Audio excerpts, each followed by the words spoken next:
interes bir iş, hani tabiatta her bir işin var kendi sırası hem vakıdı.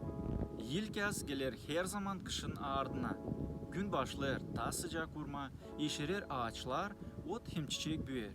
Da her yılın hep o işler tekrarlanır. Hesap aldın mı? Bu bir kavi kanun tabiatta, hangisi yıl yıldan tekrarlanır. Ama düşündün mü sen neden böyle oluyor?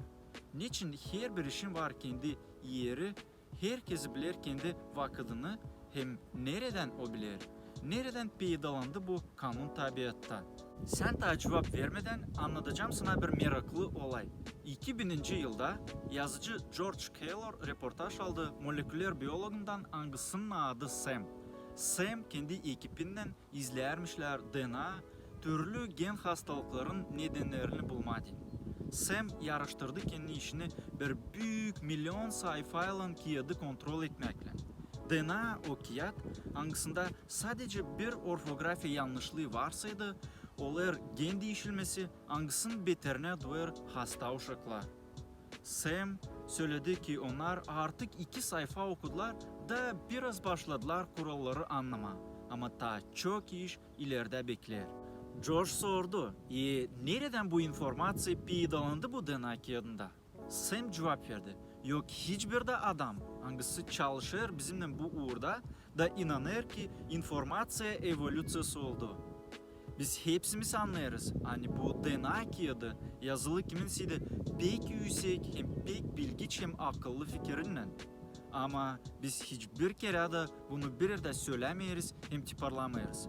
Ne çünkü herlim biz bilgiç adamları söylersiydi ki inanırız ki DNA yaratıcısı var Allah, o zaman biz parasız kalacağız. Hükümet bu para vermeyecek, bizim işimiz de ilerlemeyecek.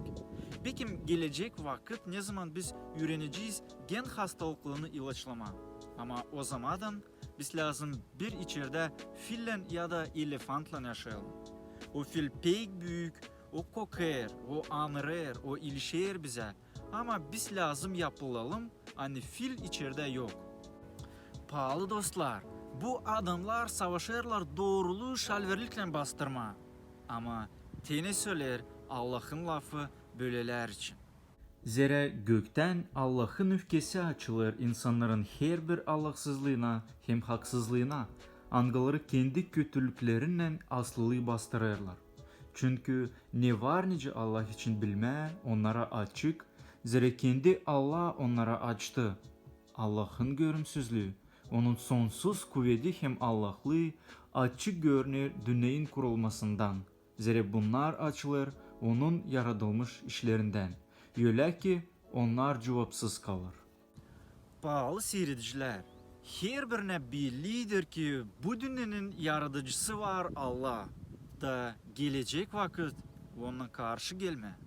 Sen ona ne cevap vereceksin?